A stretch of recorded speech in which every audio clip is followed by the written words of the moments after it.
नमस्कार। आज हम धरती पाठ के शब्दार्थ पढ़ेंगे। देखिए, धरती पाठ और इसके लेखक का नाम है, देखिए यहाँ पर, वासुदेव शरण अग्रवाल। वासुदेव शरण अग्रवाल जी इस पाठ के लेखक है। और देखिए शब्दार्थ पढ़ेंगे हम।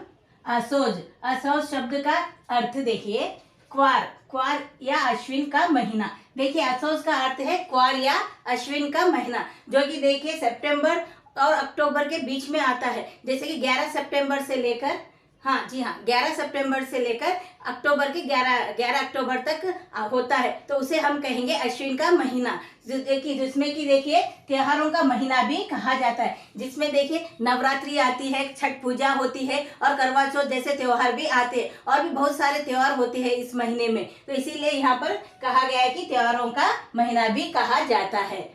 देखिए असोज का अर्थ है क्वार या अश्विन का महीना। फूस और छप्पर, देखिए फूस और छप्पर, छप्पर का अर्थ है छत। जो झोपड़ी का जो छत होता है वहाँ घास फूस से बनाया जाता है। अर्थ देखिए, घास फूस और नारियल के पत्तों से झोपड़ी का छत बनाया जाता है। देखिए घास फूस से, देखिए जो झोपड़ी होती है, झोपड़ी के ऊपर जो छत लगाया जाता है, बम्बू को चिड़िया लगाकर उस पर जाली बनाकर रखी जाती है ऐसे। फिर उसके ऊपर नारियल के पत्ते रखे जाते हैं, जो बड़े बड़े पत्ते होते हैं, वहाँ उस पर छत पर रखी जाती है, जाली पर रखी जाती है। फिर घास फूस रखकर उस पर रस्सियों से बांधा जाता है, तो उसे हम कहेंगे छप्पर, यानी कि छत, जो कि झोपड़ी का छत होता है, उसे हम छप्पर भी कहते हैं। लोकगीत, लोकगीतों के द्वारा गाए जाने वाले गीत। देखिए लोकगीत का अर्थ है लोगों के द्वारा गाए जाने वाले गीत, यानी कि देखिए गाँव में लोग अभी भी गाने गाते हैं, जो होते हैं उनके पूर्वजों द्वारा बनाए गए वो गीत होते हैं, जो कि अपने माहौल से रिलेटेड होते हैं और पर्यावरण से रिलेटेड, प्रकृति से रिलेटेड वो गाने होते हैं। उनमें वो अपने पूर्वजों के बारे में बताते, वातावरण के बारे में भी वो अपने गीतों में बताते, जो कि वो लोकगीत होते हैं, क्योंकि वो लोगों के द्वारा गाए हुए गीत होते हैं। और इन गीतों का प्रयोग देखो फिल्मों में नहीं किया जाता है, वो फिल्मों से रिलेटेड नहीं होते। गांव के लोग जो होते हैं, किसान स्त्रियां, जो गांव के लोग होते हैं, वो लोकगीतों का प्रयोग करते हैं, यानी कि अपने गांव में ही अपने मनोरंजन के लिए इन लोकगीतों का प्रयोग करते हैं। और किसान देखिए खेतों में जब काम करते हैं, किसान और स्त्रियां जब काम करते हैं तो गाने गाते हुए वहाँ कटाई करती है, अनाज बोती है और देखिए फसल की सफाई करते हैं। तो ये सारे काम जो करते हैं वो अपने लोकगीतों को गाते हुए सारे काम करते हैं, तो इसे हम कहेंगे लोकगीत। गृहस्थी, गृहस्थी का अर्थ देखिए परिवार का दायित्व या जिम्मेदारी, यानी कि देखिए यहाँ पर सभी लोग अपने अपनी गृहस्थी में लगे हुए हैं, क्योंकि सभी लोग अपने परिवार की जिम्मेदारियों को निभा रहे हैं, अपने अपने काम कर रहे हैं, अपने परिवार की जिम्मेदारियों को पूरा करने में लगे हुए हैं।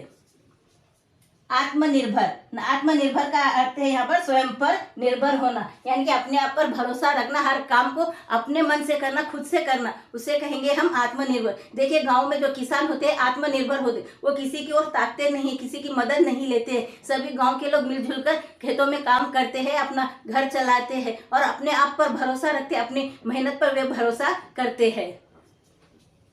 कृषि प्रधान, कृषि प्रधान का अर्थ है देखिए बड़े पैमाने पर कृषि कार्य किया जाता है, यानी कि देखिए हमारा देश जो है कृषि प्रधान देश है, यानी कि हमारे देश में सबसे ज्यादा कृषि की जाती है। कृषि का अर्थ है यहाँ पर खेती बाड़ी करना। देखिए हमारे देश में देखिए गांव ज्यादा है, शहर कम है। हमारे देश में ज्यादा से ज्यादा लोग कृषि से जुड़े हुए हैं, खेती बाड़ी के कामों से जुड़े हुए हैं और अनाज पैदा करने का वो कार्य करते हैं, कृषि की देखभाल करते हैं। तो इसीलिए यहाँ पर कहा गया है कृषि प्रधान। और उदाहरण देखिए, इसीलिए हमारे देश को कहा जाता है कि कृषि प्रधान देश है, यानी कि ज्यादा से ज्यादा खेती बाड़ी का कार्य हमारे देश में किया जाता है।